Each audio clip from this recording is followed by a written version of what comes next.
Bienvenidos al tercer episodio de nuestro recorrido por los primeros grandes programas de la televisión mexicana. Prepárate para un viaje nostálgico por los 70 y 80, décadas que forjaron leyendas y cambiaron la forma de ver televisión. Comencemos. Noches Tapatías fue un programa televisivo fundamental para el crecimiento y difusión de la música tradicional mexicana durante la década de los 60 y 70. Fue impulsado como una forma de promover el tequila como parte de la identidad mexicana, bajo la iniciativa publicitaria de Francisco Javier Sousa, lo que le dio alcance nacional.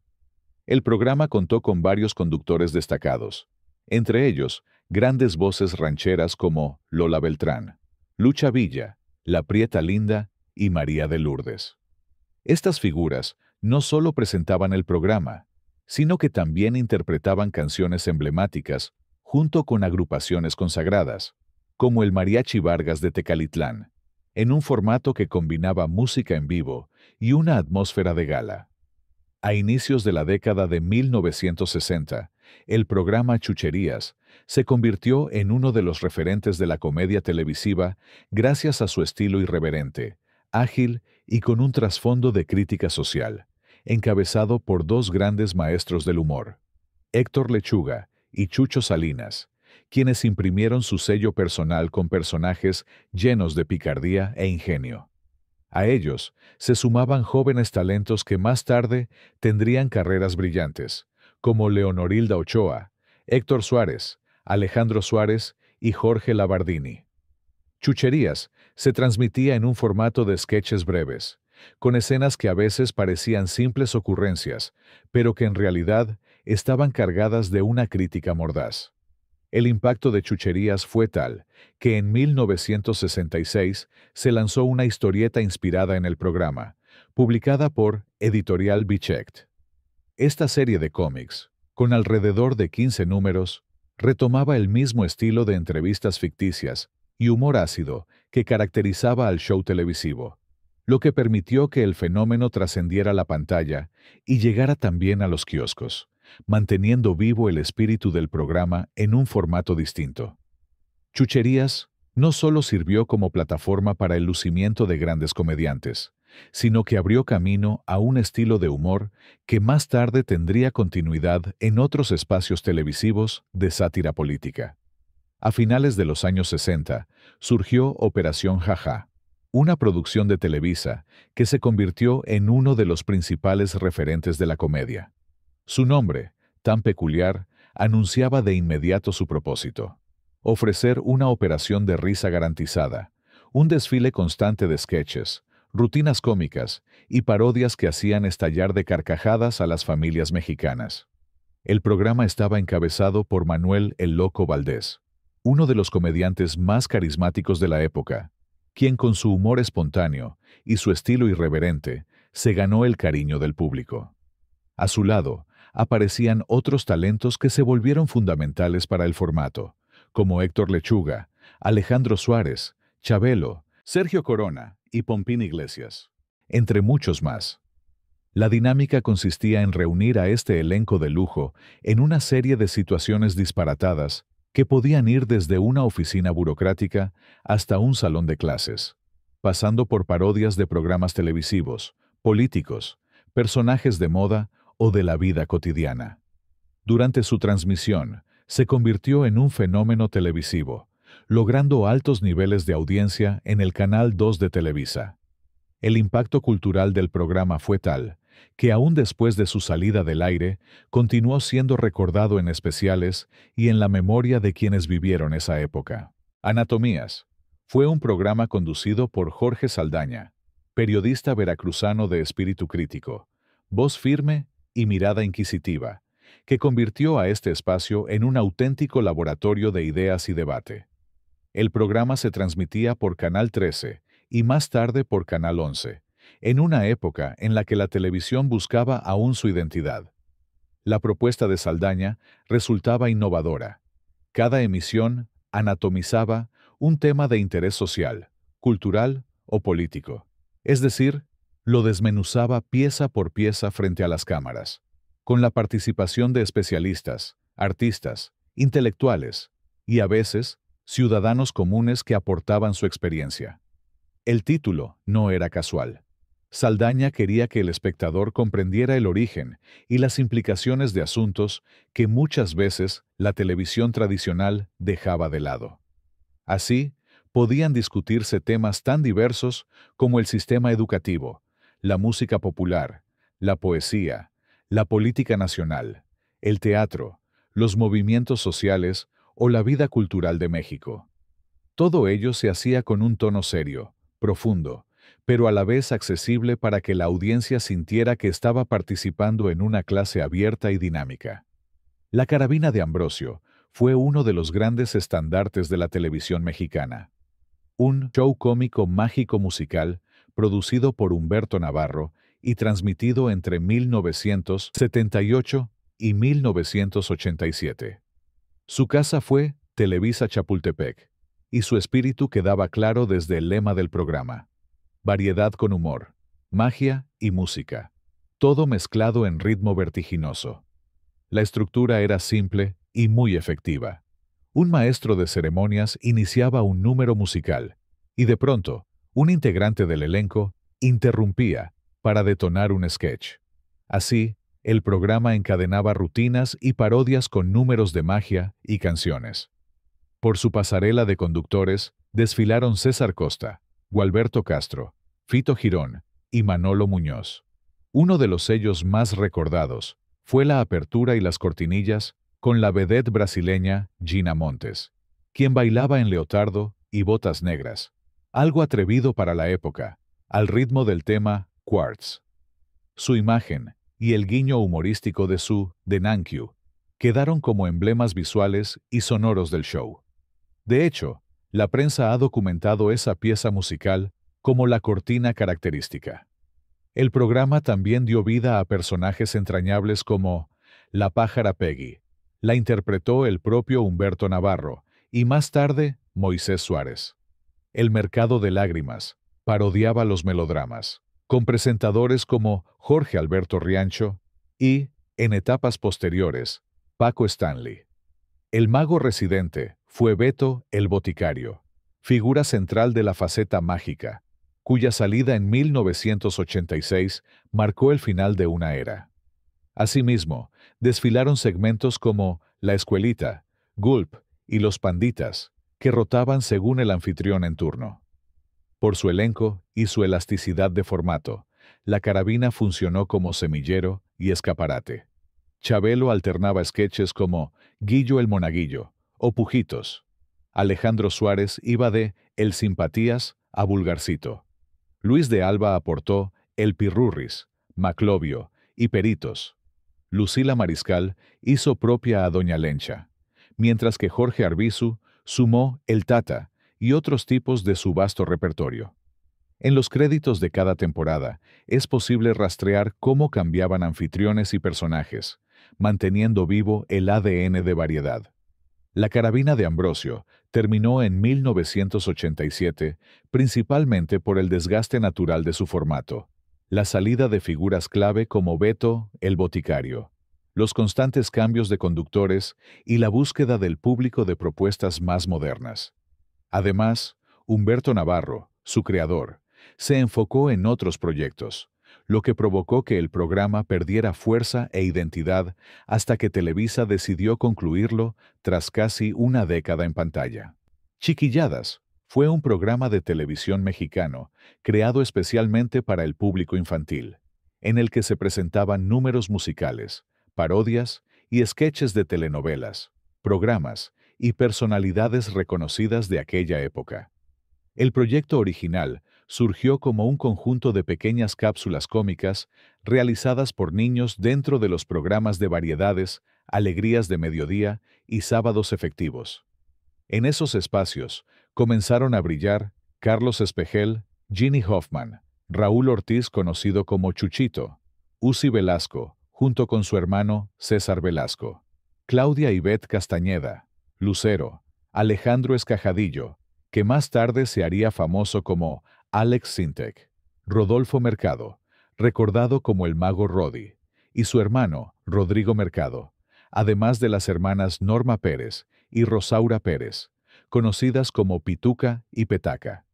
Un año más tarde, debido al enorme éxito de estos sketches que no solo divertían a los niños, sino también a los adultos, se decidió producir un programa piloto con la participación de todos ellos. El piloto se transmitió un sábado de 1982 a las 8 de la noche, y su éxito fue tan rotundo que, en menos de un mes, se estrenó el programa definitivo en la barra cómica del Canal 2 de Televisa. Chiquilladas permaneció al aire desde 1982 hasta 1993 y presentó personajes memorables como Chiqui Drácula, Pituca y Petaca, Carlinflas, El Maguito Rodi, La Discoteca del Aire, además de parodias de Popeye, Jacobo Zabludovsky, Fulanita la Huerfanita y muchos más. El elenco tuvo la oportunidad de realizar giras internacionales y presentarse en lugares como Disney World en Estados Unidos, así como en Costa Rica, Panamá, República Dominicana y Perú, llevando su humor y talento a miles de espectadores. Con el paso del tiempo, algunos de los integrantes originales dejaron el programa para dedicarse a nuevos proyectos. Uzi Velasco, su hermano César y Claudia Ivette Castañeda fueron de los primeros en retirarse, pero a la serie se sumaron otros niños como Pilar Romero, quien después formaría parte del grupo Boquitas Pintadas, Chuchito, cantante surgido de Juguemos a Cantar, y las gemelas, Ivonne e Ivette. También se integraron Alejandro Schar, Karina, Pierangelo, Rolando que interpretaba al personaje de Sorullo, Pablo Villalobos, recordado por su papel de Pablito el Travieso, Marichelo Puente, surgida también de Juguemos a Cantar, y su hermana Anaí, además de Cristian Uribe, Wendy Navarro de Necken, hija del productor Humberto Navarro y de la cantante Lila de Necken, así como Padia y Denise. En algunos programas grabados con público infantil, participaron brevemente otros futuros talentos como Kalimba, Mevalia y Alexander Hacha, hijo del cantante Emanuel. De todos los niños que pasaron por Chiquilladas, solo algunos continuaron con éxito dentro del medio artístico. El show de Cepillín, emitido a finales de la década de los 70s, fue un programa infantil con un tono educativo y cómico, y presencia frecuente de artistas invitados. Ricardo González, Cepillín, odontólogo de profesión, era un payasito que contaba historias, hacía chistes blancos y daba mensajes para niños y familias. La emisión tuvo gran alcance en América y fue la plataforma desde la que salieron varias de sus grabaciones más famosas. Antes del programa en Televisa, Cepillín apareció en la televisión local de Monterrey a inicios de los 70 con cápsulas que promovían la higiene dental infantil. Ese enfoque pedagógico se trasladó luego a su espacio nacional. El éxito en México lo convirtió en un fenómeno infantil. El show de Cepillín duró 3 años y se vendió a varios países de América. Su popularidad lo llevó también al cine con Milagro, en el circo, en 1979. Más adelante, ya en 1987, regresaría a la televisión con Una sonrisa con Cepillín, pero su marca quedó asociada, sobre todo, a aquel programa setentero.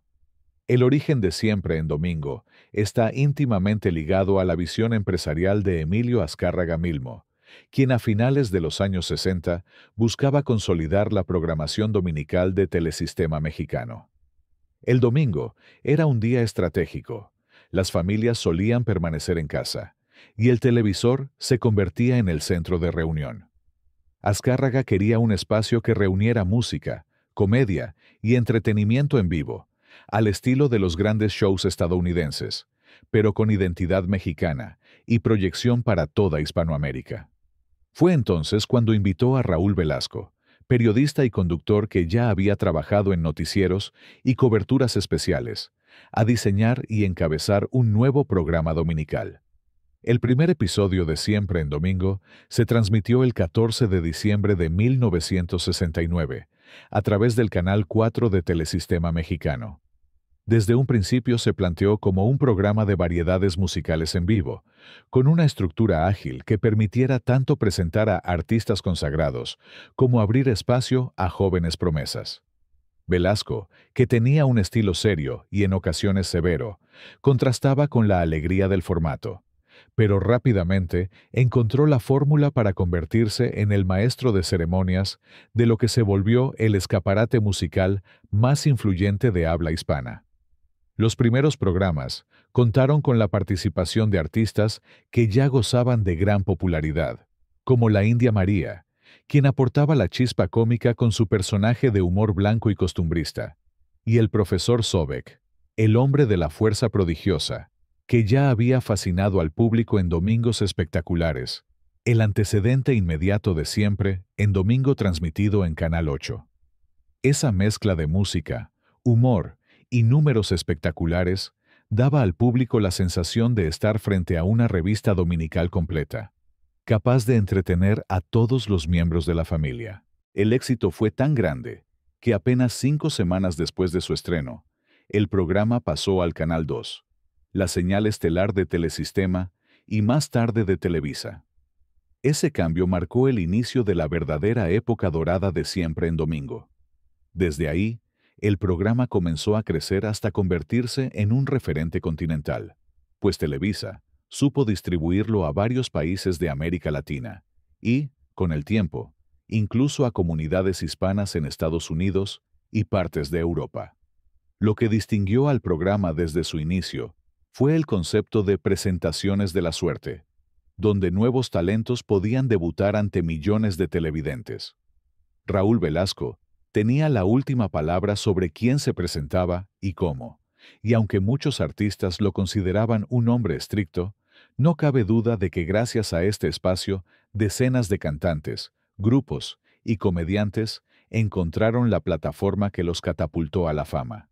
En sus primeros años, Siempre en Domingo ya empezaba a consolidar el estilo que lo acompañaría por casi 3 décadas. La mezcla de artistas nacionales e internacionales, la transmisión en vivo desde Televisa Chapultepec, el aire solemne con el que Velasco presentaba a las figuras y la sensación de que, domingo a domingo, el programa no solo mostraba música, sino que marcaba el pulso de la cultura popular en México y en buena parte de Hispanoamérica. Así, con un debut modesto en el Canal 4 y un rápido ascenso al Canal 2 en apenas 5 semanas, Siempre en Domingo comenzó en 1969 su larga y exitosa trayectoria. Lo que al inicio fue un intento por ocupar la barra dominical, se convirtió en el programa musical más influyente de México y Latinoamérica durante casi 30 años, bajo la conducción ininterrumpida de Raúl Velasco. Odisea Burbujas nació en la televisión mexicana en 1980, transmitido por el Canal 2 de Televisa, y fue creado y producido por Silvia Roche, con la intención de entretener y educar a los niños a través de personajes entrañables, aventuras divertidas y canciones originales que transmitían mensajes ecológicos, culturales y de valores. El programa se inspiró en el concepto de unir diversión con enseñanza y pronto se convirtió en un fenómeno dentro de la programación infantil. Sus protagonistas eran animales humanizados que vivían en un universo fantástico, guiados por el profesor Memelovsky, un científico sabio que orientaba al grupo. Lo acompañaban Pistachón Zigzag, un ratón curioso e inquieto; Mimoso Ratón, simpático y chispeante; Patas Verdes, la rana glotona y divertida; Pocholo, el niño travieso que representaba a la niñez mexicana; y Mafafa Musguito, la lagartija reportera, inteligente y sagaz. En contraste, aparecía el villano Ecoloco, obsesionado con ensuciar el mundo y enemigo declarado de la ecología, siempre acompañado de sus inseparables malocitos. El formato del programa combinaba aventuras dramatizadas, rutinas cómicas, números musicales y mensajes educativos, en donde cada episodio planteaba un problema relacionado con la contaminación, la ciencia, el respeto a la naturaleza o el cuidado de los animales, y los personajes debían resolverlo enfrentando las travesuras del Ecoloco. La música fue parte fundamental de su éxito, con temas que aún hoy son recordados como Odisea Burbujas, La Marcha de la Basura, Los Malocitos o La Risa de la Rana. Durante toda la década de los 80, Odisea Burbujas se mantuvo como un clásico televisivo, y su popularidad fue tal que dio origen a obras de teatro, discos musicales, historietas, giras y especiales televisivos que hicieron de sus personajes figuras icónicas de la infancia mexicana. En 2001, se intentó revivir el concepto con una nueva versión titulada Burbujas, El Regreso, aunque no alcanzó la misma aceptación que el programa original. Sin embargo, el recuerdo de Odisea Burbujas sigue vivo en varias generaciones, como una de las producciones infantiles más queridas de la televisión mexicana, y como un pionero en transmitir mensajes ecológicos y culturales a través de la fantasía, la música y el humor. Gracias por llegar hasta el final. Cuéntame en los comentarios cuál fue tu programa favorito. En la descripción te dejo las dos primeras partes para que sigas el recorrido. Hasta pronto.